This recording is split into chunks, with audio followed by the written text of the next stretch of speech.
One of the most recent developments driving a lot of interest in marketing and creative communication is the prominence of digital assets.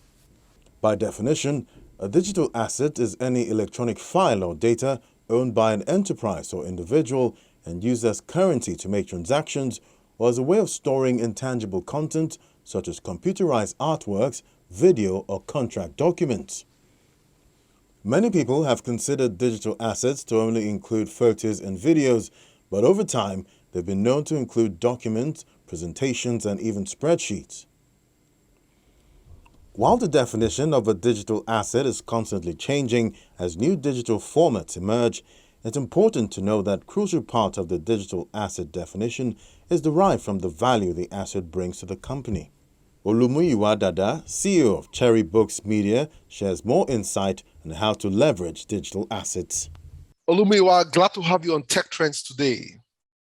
Thank you. It's nice to be with you, CFA. All right. Let's look at digital assets. Would you start by describing what they are? Well, digital assets are now the new paradigm in wealth creation and wealth preservation, if you will. Digital assets have become a new way of not just keeping your money, but also making and growing your wealth. Maybe you should also describe what types of digital assets are available today. The most interesting and probably the newest kid on the block will be the NFT. That's the non-fungible token that gives you unique right to a digital asset.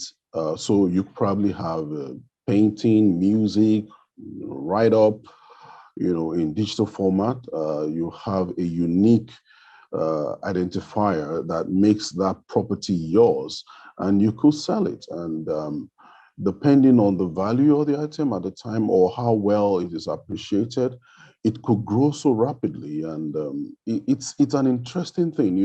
I got drawn to NFT not too long ago, and it's interesting to see how you can grow an asset of quote unquote intangible value within weeks into something so valuable.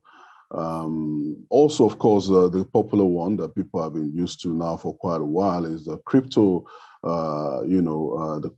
crypto assets, where people buy, keep, or buy, they hold, and then, of course, over a period of time, it grows in assets. So you see a lot of people getting into this now, trying to play catch up. But I tell you, we've not even started scratching the surface. It's interesting. You say that digital assets are here to stay, but in Nigeria, it is somewhat restricted. What is your opinion? Well, it's restricted for now, but it won't be restricted forever. That is for sure, because these assets are here to stay. No matter what anybody says, no matter your opinion. If you recollect very well, I was around at the beginning of the .com boom, when the internet was just coming up, and we were hearing a lot of things against the internet at the time. I was just fascinated. I was I was a teenager. I was very fascinated at the technology and being able to send a mail and all those things were very fascinating to me. These were the days of AOL, when you had to dial and that funny sound comes up. So all those were exciting, and a lot of people were saying this will not last.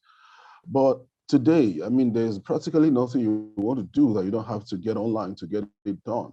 And that is the way, blockchain is going to turn out in another 10, 15 years from now. So yeah, I understand governments are trying to control these things. They're trying to really know what is going on. But the truth of the matter is that a lot of them don't even understand it. They don't know anything about it.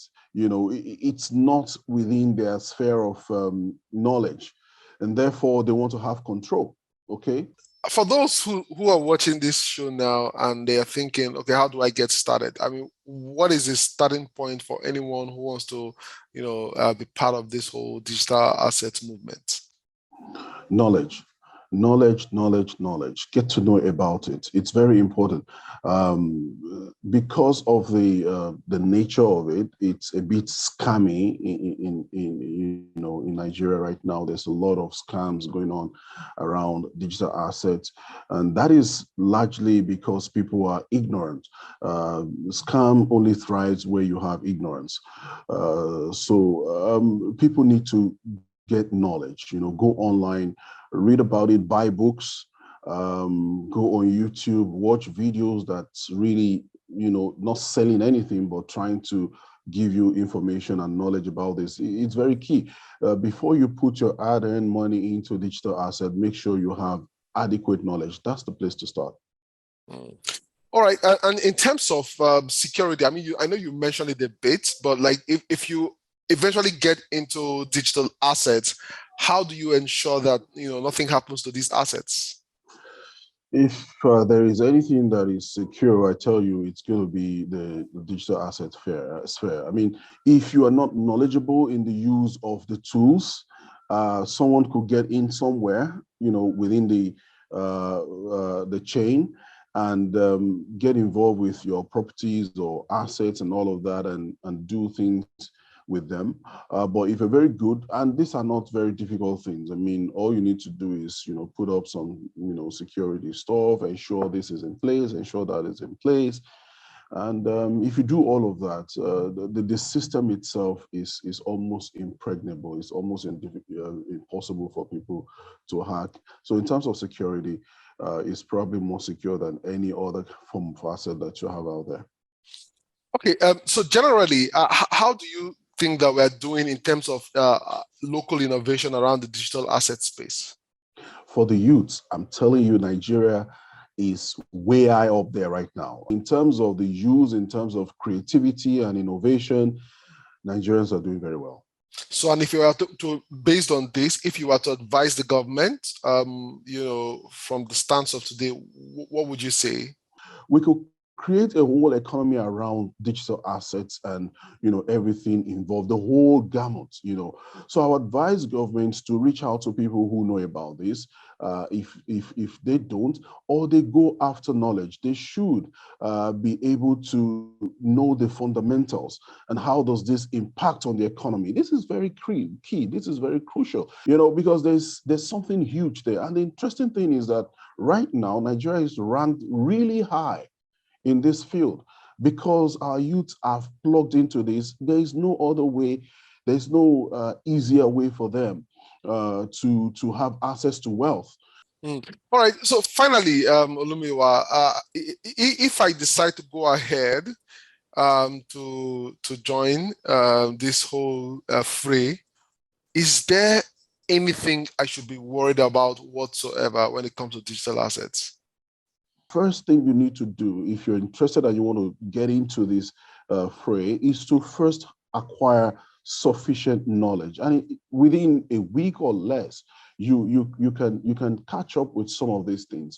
It's not so difficult, but it is required that you get to know about this, have enough knowledge, and then you can start where you are. Don't be in a hurry. It's not a get rich quick scheme. We need to continue to emphasize that. Don't see this as a quick and easy way to make money. Maybe it is, but then you should also understand that there is volatility. There's a lot of volatility. There's a lot of risks involved. And so you need to be very careful in how you get involved with it, who is getting you into this. You need to understand who they are, what is their pedigree and all of that. If an organization or a supposed organization is advertising something around this, you need to do your research. So you see, it keeps going back to the issue of knowledge. You need to know enough before you get into it.